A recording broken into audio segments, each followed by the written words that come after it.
Hi అండి. ఈరోజైతే మా టిఫిన్ పూరీలోకి ఆలు కుర్మా మస్తు ఉంటుంది. కొంచెం శనగపిండి వేసి కూడా చాలామంది చేసుకుంటారు. నేనైతే శనగపిండి అనేది యాడ్ చేయలేదు.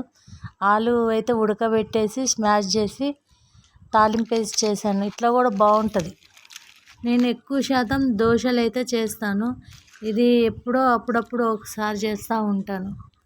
మా హస్బెండ్కి అయితే నాన్ వెజ్లో పూరీ తినడం చాలా ఇష్టం. నాకు ఇట్లా ఆలు కర్రీతో తినడం నాకు చాలా ఇష్టం. దోశలోకి అయితే పల్లి చట్నీ కాంబినేషన్గానే తింటారు మా ఇంట్లో ఎక్కువ శాతము. పూరి ఆలు కాంబినేషన్తో నేనైతే చాలా ఇష్టంగా తిన్నాను. చాలా బాగుంది టేస్ట్ అయితే. మా ఇంట్లో వాళ్ళకైతే దోశ చేస్తే పల్లీలు నువ్వుల కాంబినేషన్లో చేసే చట్నీ అయితేనే చాలా ఇష్టంగా తింటారు. మీ ఇంట్లో కూడా ఇట్లనేనా? వేరేది ఏది చేసినా వేస్ట్ అవుతుంది.